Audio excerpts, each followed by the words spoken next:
through the pear. Listen to the people. Listen to humanity. Listen to the parrot. Parrot TV. Parrot TV. Parrot TV.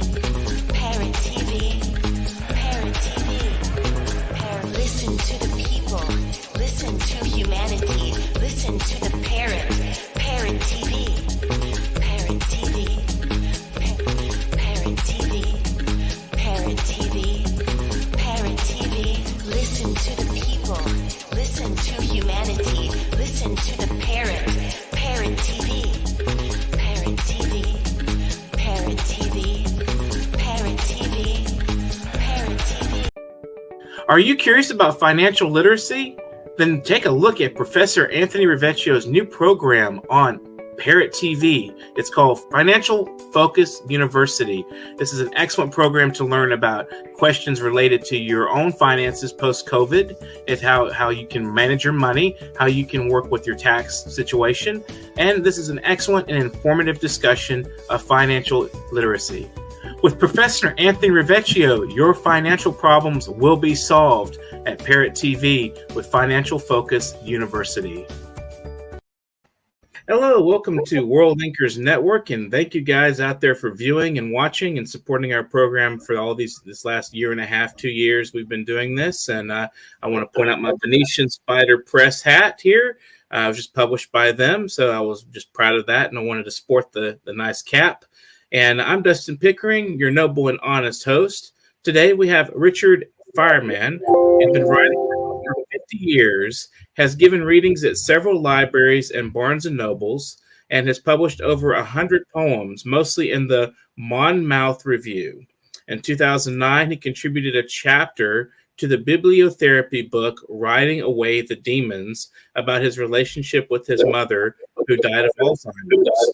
He suffered from 5 years. He said, "My visits to her in the nursing home kindled many memories, thoughts, feelings, and imaginings, and hopefully the poems serve as carrier pigeons to bring their messages to the reader so that her spirit, through their words, may live on."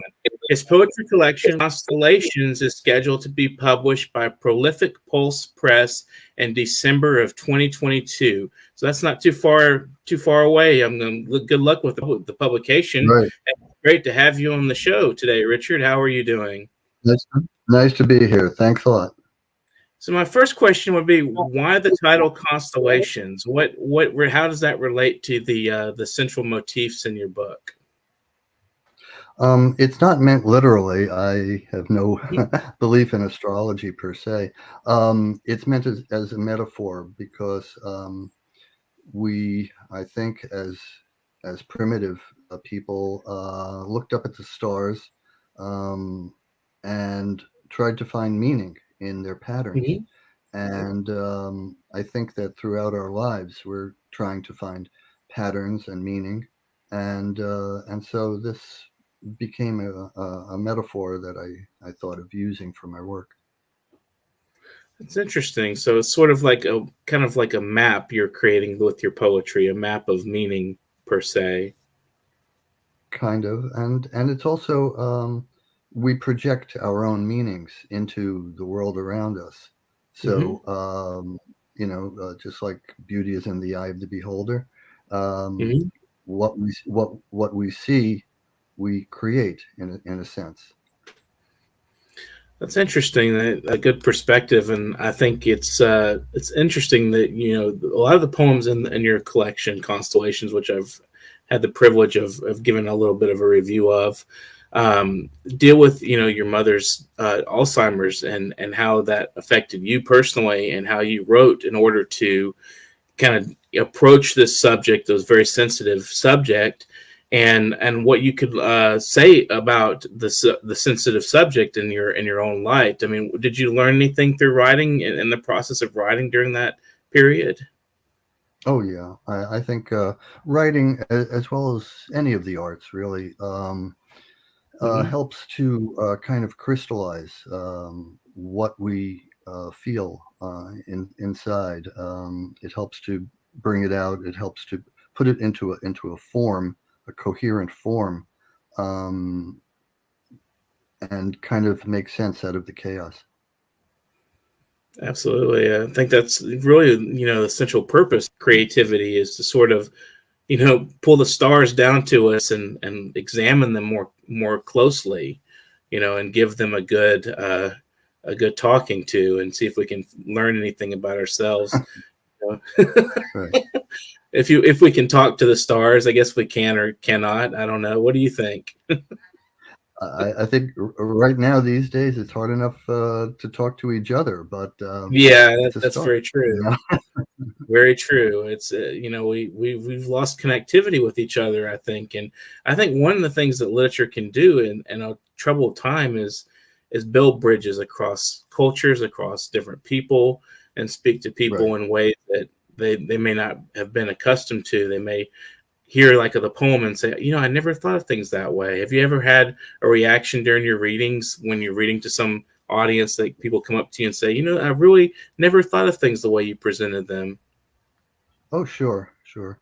I think that not only poetry, but any of the arts should ideally be both an expression of individual experiences and Mhm, touch on universal themes to mhm. connect people and be able to bridge the gaps that are always in between us. You know. Absolutely. I think that's the purpose really is the human connectivity and trying to make meaning of things. And what do you think, your experience with watching your mother's Alzheimer's disease and her decline in cognition, what did that teach you about the human personality that you were able to express in your poetry? Well, if anything, like any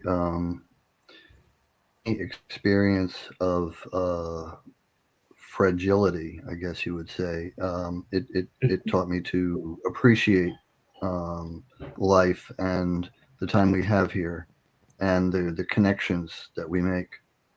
Um, because it's something that we only have for a short while, and to make the most of what we have.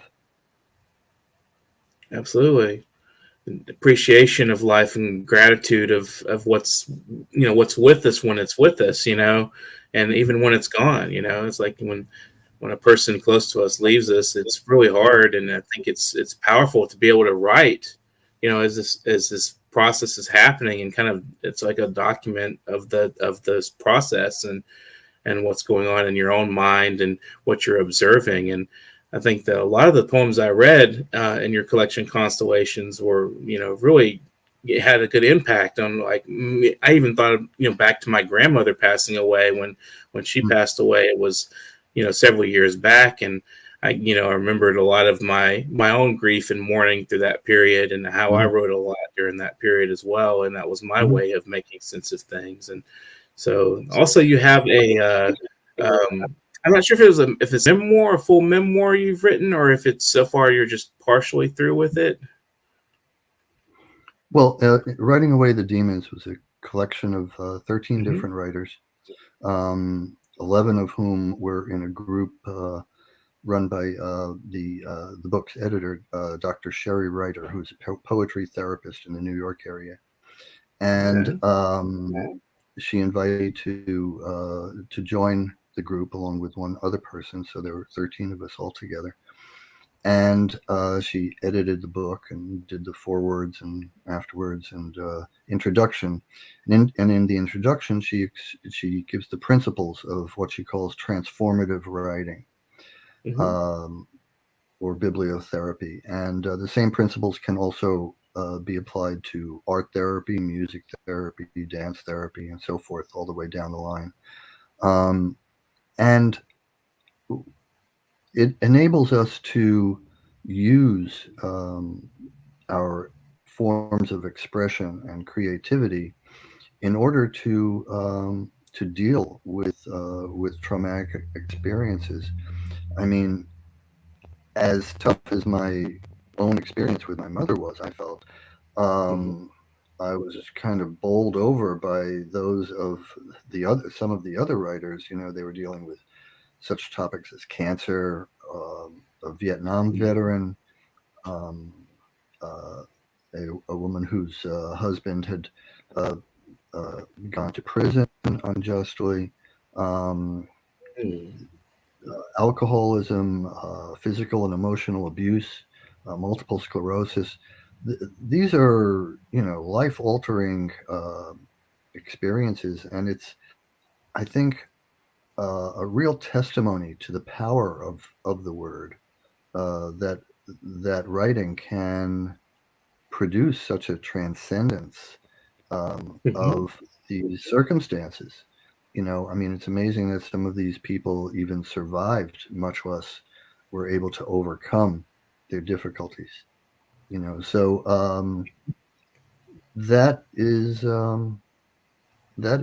what we're dealing with here, and it's up to each person whether they you know want to avail themselves of it, or wish to use any of the forms of the arts to tap into their inner selves and harness their emotions and create something meaningful out of Mhm. what they find inside. I find that there's like almost like an urgency kind of pushing in the consciousness when there's art being created. There's like a, there's something that your Mm. mind will tell you. Your mind is saying, this needs to be addressed, or you need to think about this, or it's kind of directing a lot of energy that may just like destroy you in some ways if you don't, commit it to some kind of creative output. Did you find that when you're in the process of writing that you experience something sort of like a creative destruction in the process? I wouldn't call it a, creative destruction. It's an interesting term. But I do find the urgency there. Yeah. Mhm.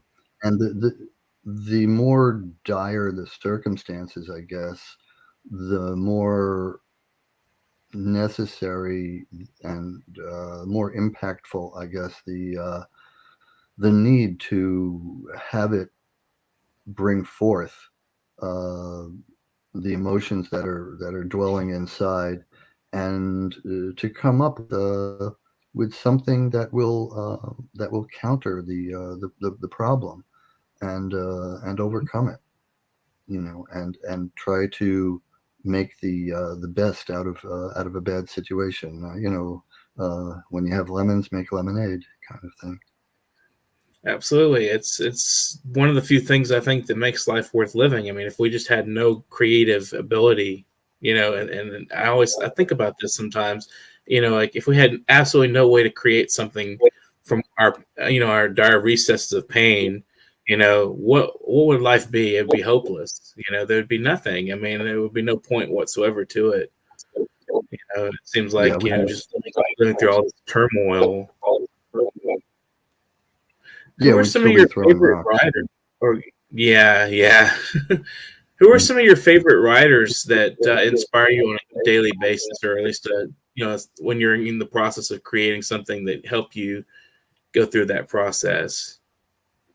Well, as far as poets, Rilke, Rambo, Blake. Hmm. Um, there's a few others. I'm pretty picky. Some of Eliot, not all of them. Hmm. The Four Quartets, his Oh, last work was absolutely. was great. Um, as far as novelists, Pynchon, Gravity's Rainbow, uh, Hmm. Joyce, Ulysses, um, and modern writers. There's Richard Powers. I like his work very much. He's got Hmm. about a dozen novels out, and there's a handful of others, but those are the main ones. David I think David Mitchell's. you named a few of my favorite ones too, like Joyce, I'm Rimbaud. sorry. You named a few of my favorite writers as well, and poets like Joyce, Rimbaud, Hmm. and some of these guys that have like this really they combine like iconoclastic sort of thinking with a sort of like rebellious personality that makes them like a kind of like iconic figures of literature. You know, do you think that literature is also like some of these guys, they're not just like sitting in their room writing all the time. They actually, they're actually living life, like especially like Poe is an example of that. I know. Do you think that there's a sort of a relation between life and art? Difficult to say. I think it varies a lot. I mean, Rimbaud was pretty nuts. He was. He led a really crazy life, and he stopped writing at the age of, I believe, 18. Which makes you just kind of shake your head in disbelief. It was incredible. He was brilliant, but self-destructive at the same time. Of course, times were different then. I wonder what he would have been like today. I don't know. It's interesting. Maybe more controlled. But yeah, let's hope. He might not have gotten his art too far in this current environment. I mean, there's a lot of people that are calling for artists to be almost perfect examples of humanity. I mean, there's a lot of that, in the education system. I noticed that it's really, and especially amongst other artists, they would expect people to be almost like perfect paradigms of virtue in some ways, certain things they don't want you, not quite perfect, but like they're pretty hard on people these days a lot of times. I think to expect perfection out of anyone is kind of nuts, frankly. Yeah, it is. I mean, there's so much that we have to deal with. Just getting through life is enough. I mean, more credit to anyone who's able to cope, much less create. And I certainly don't, absolutely, hold myself above anyone else, and I just do what I can, with what I've got, and hopefully some of it comes through to other people as well, because I think it's important to communicate, not just express. Right, absolutely.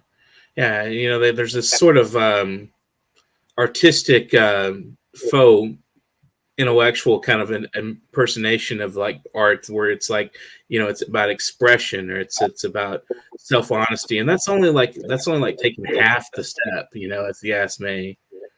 Like you have to go, you have to break yourself to others. Yeah, I don't believe in art for art's sake. It's kind of BS, I think. If it doesn't form a connection, if it's not something that other people can feel and share, then I think it loses a lot of its meaning. I think so too. If you just throw some beautiful words at somebody that it might be beautiful, but if they can't really understand what you're getting at, I mean, there's no communication there. I mean, it may be beautiful to a person that's writing it, but if there's no shared experience with the with the viewers or the readers, it's kind of hard to get it across, get the message across, and have them relate and have it be really an art as an experience. Yeah, I could name some names, but I won't. There's probably quite a few people out there, right? Thinking, "Oh, that sounds like me." We're gonna take a brief break. We'll be back. Go ahead. Maybe it'll inspire them to look inward and come up with something more honest and human. Let's hope for it. It's just, we want the best out of all people. That's how I feel about everything. Is we lift each other up, we push each other a little bit, and kind of make us. Yeah, that's what the intellectuals and artists are supposed to do: is make people think and contemplate and reflect on life and experience, and see what all of us doing that collectively is part of this. This whole shared experience of life. But we're going to take a brief break. But we'll be right back with some of your poetry.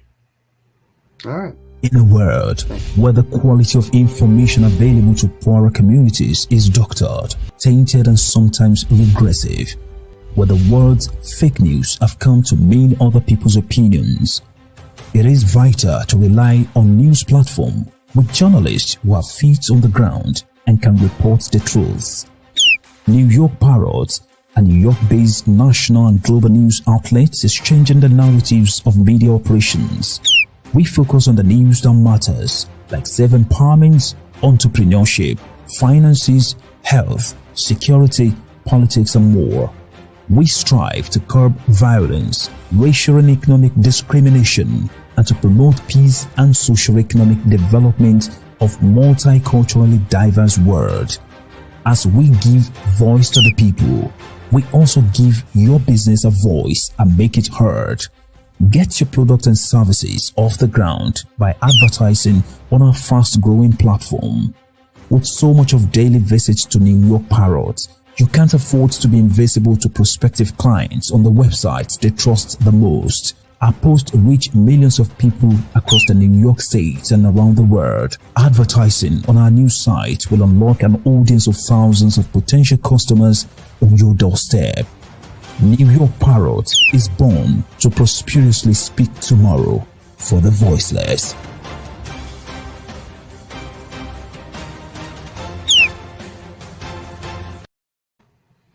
Welcome back to World Anchors Network, a Parrot TV platform, and I'm glad to have with us today Richard Fireman. If you haven't missed the beginning show, go back and watch. We had quite an intense discussion of the arts and the meaning of the arts, so go back and look at that. So I'm going to put Richard on the spot here and let him read some of his wonderful works that he has in his book Constellations, or if he has something else to share, let's let him have at it here. So here you are. Let's see what you have to say. If you want to read a couple poems. Okay, thanks. Yeah, well, actually, I'm when I finish reading these, I'm gonna turn the mic back on you, Dustin, and ask why you saw 4 poems. Okay. So you might want to think about that. So the first one is called Anyway. I am sitting here just listening to nothing but my heartbeat and the wind and the silence between the trees, and no matter how hard I try, I cannot stop but think of you elsewhere, doing whatever you are doing, without me, connected only by love, as if that is all that matters.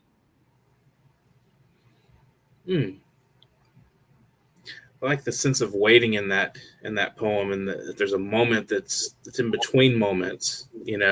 That's what I liked about that poem, and it was a very short poem, and it captures a specific aspect of time that I found pretty interesting about that. It's sort of like a snapshot of that. It's not of a place or a thing. It's the moment.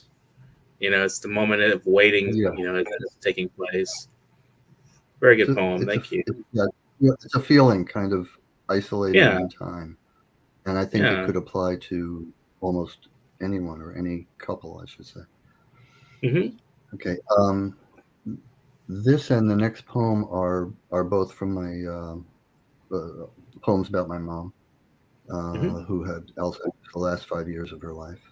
First one's called An Image is an Image.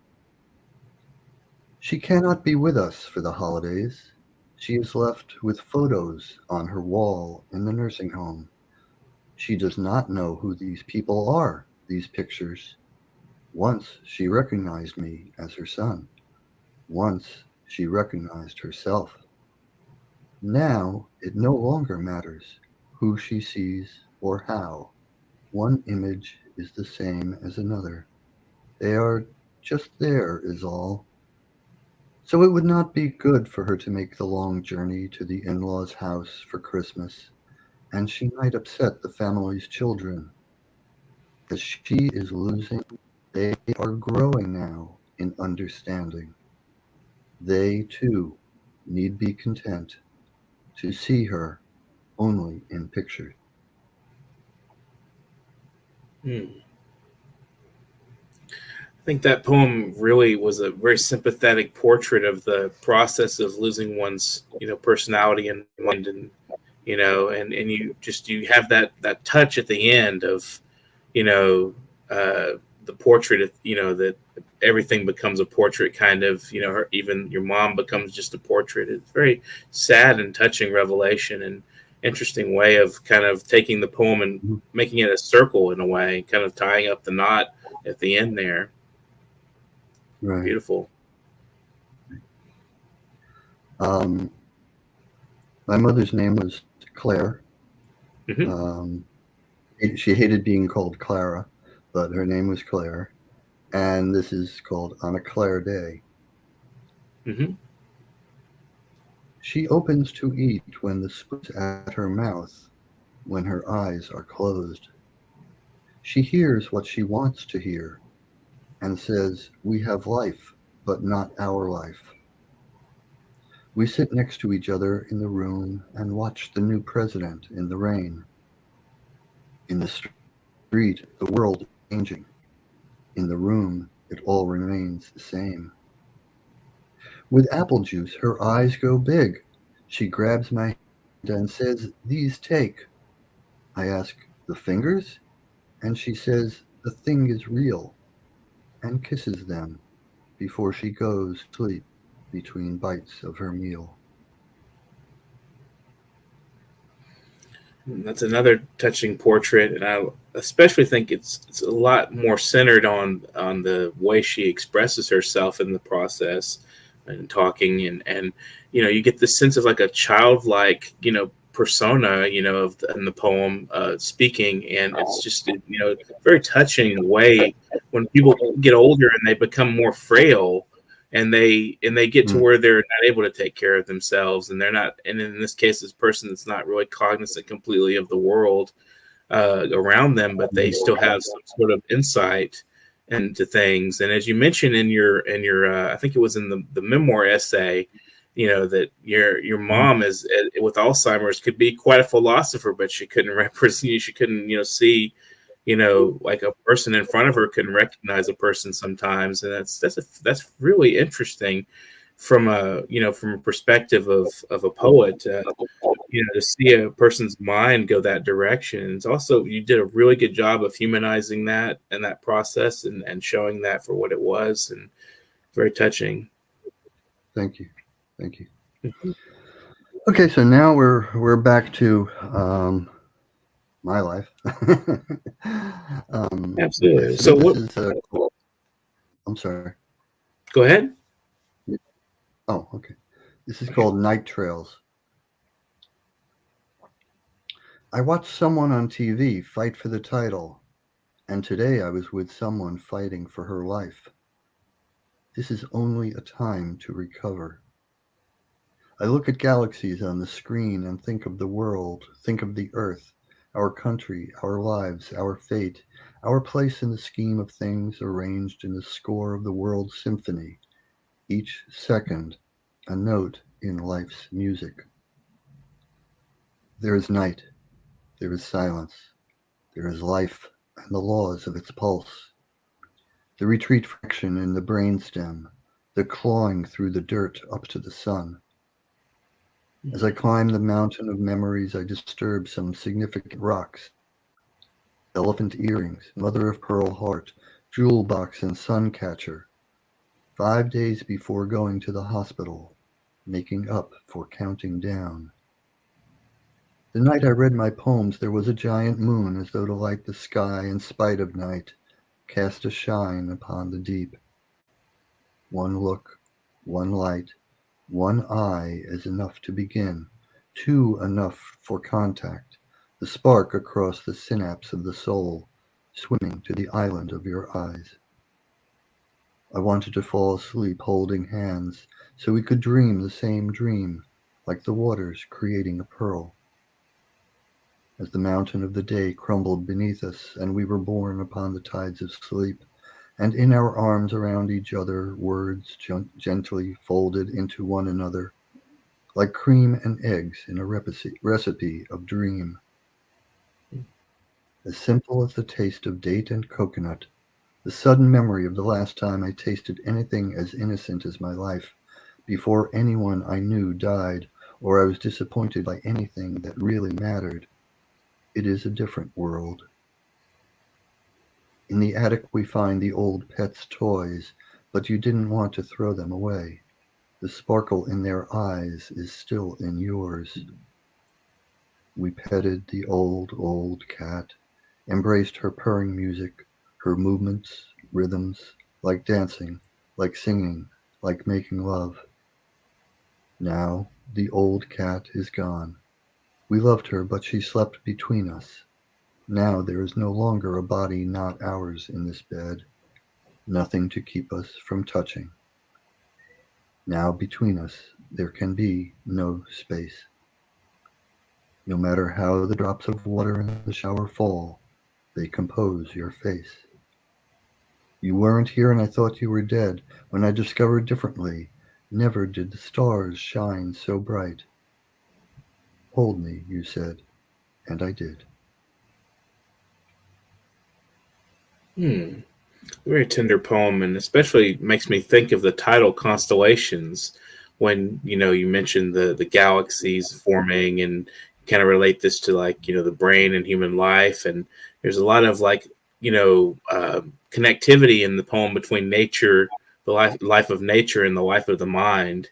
And then you end it with you move into a kind of space of relationships and being with someone intimately, and then I especially found it very interesting how that the mention of the cat and at the end of the poem, and how that represents a space that's of absence now that the cat is gone, and how that brings the two people together in a way, and it's different than before, and how the change is actually positive in a way, and you're kind of making the best of it. Even though this cat is no longer with you, you still have the person with you. And so it's a very beautiful and eloquent poem. I think and I also like the simplicity of it. Thank you. And the way that the associations were just flowed into each other, really smoothly. And it was a really, really well constructed poem. Thanks for sharing that. Thanks. So where do you find inspiration from mostly? What do you think? Is it just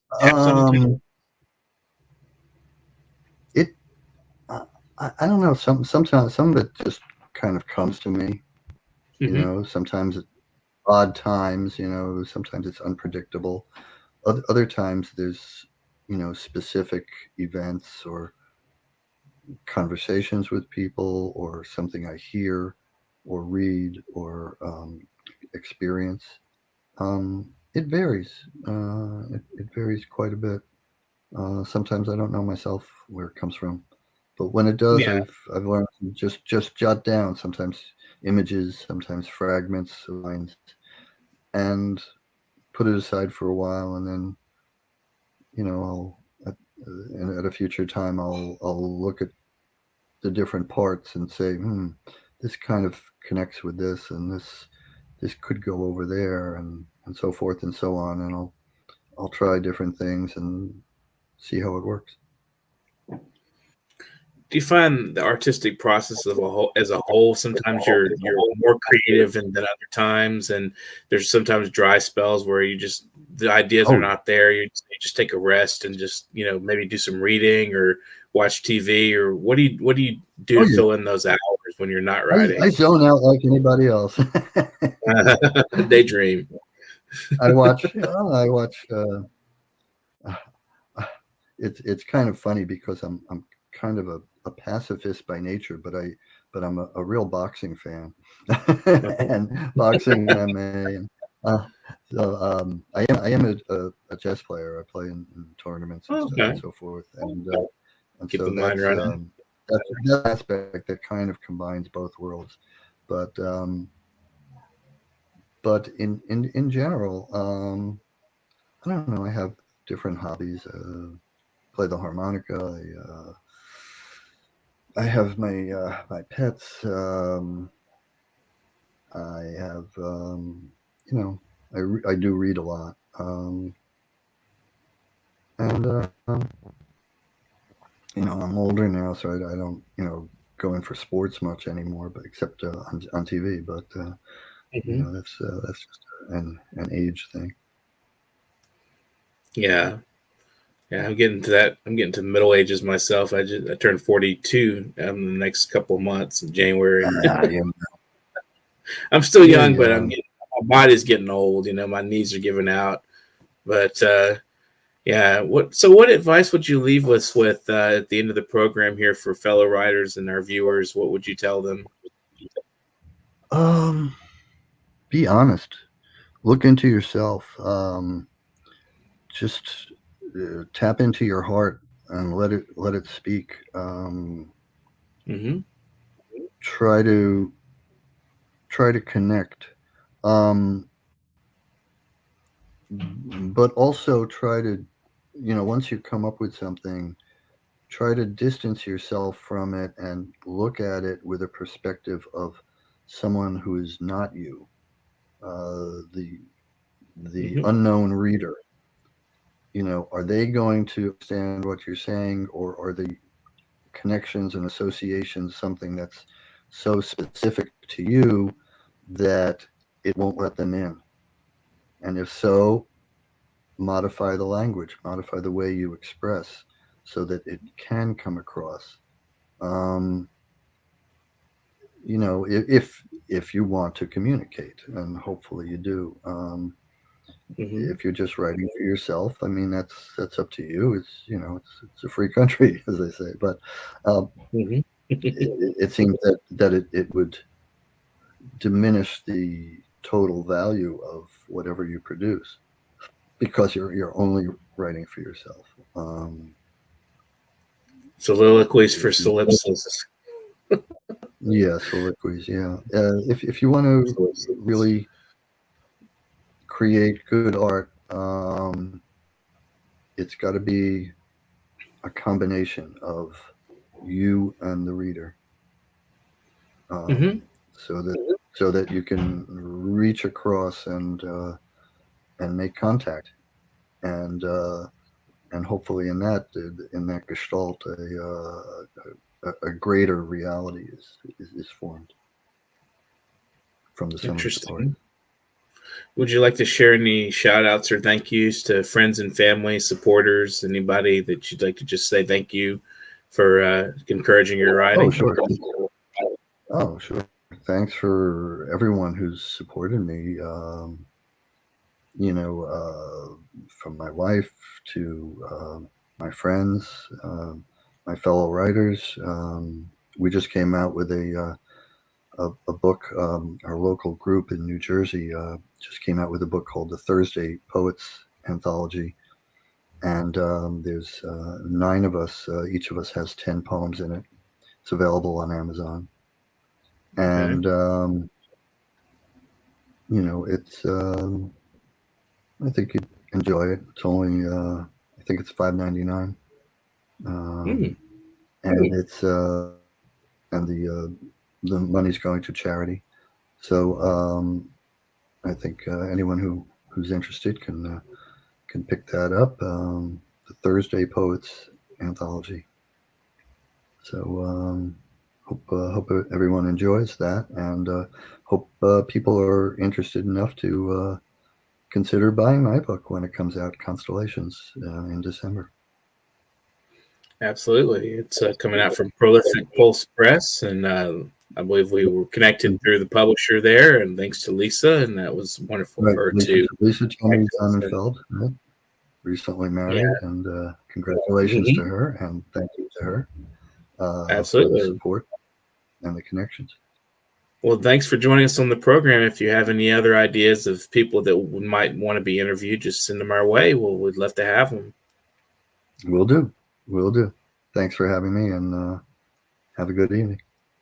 You too. Thank you. You've been watching World Inkers Network. I'm Dustin Pickering, and if you would like to help us out a little bit, you can buy our books that we've published recently. The Albanian anthology, The New Condemned, is out and available, and we also have Damon Fried's book, which just came out as well.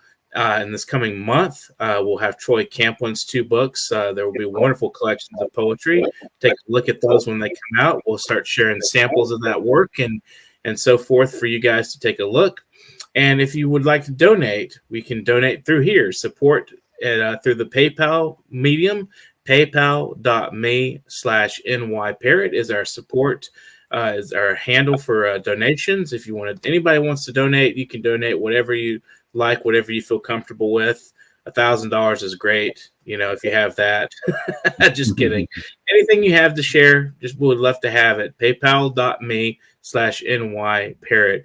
And if you want to join us as a guest on the program, then here's the email you want to take a look at this. You can send a headshot and a bio, and maybe like a handful of sample poems, maybe 3 to 5 poems.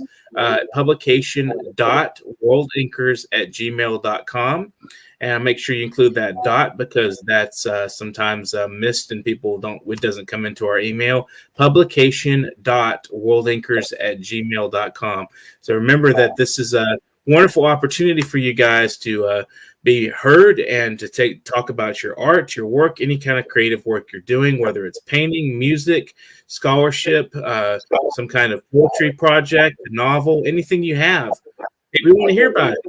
Great. We want to hear about the creative works being created out there, in your own mind. What's going on in your mind is while you're creating these things, these beautiful works of art that we indulge in so haphazardly sometimes without understanding the artist and what they have to say. So if you have something to say, get on our program and we'll talk with you, and we'd love to hear what your insights are.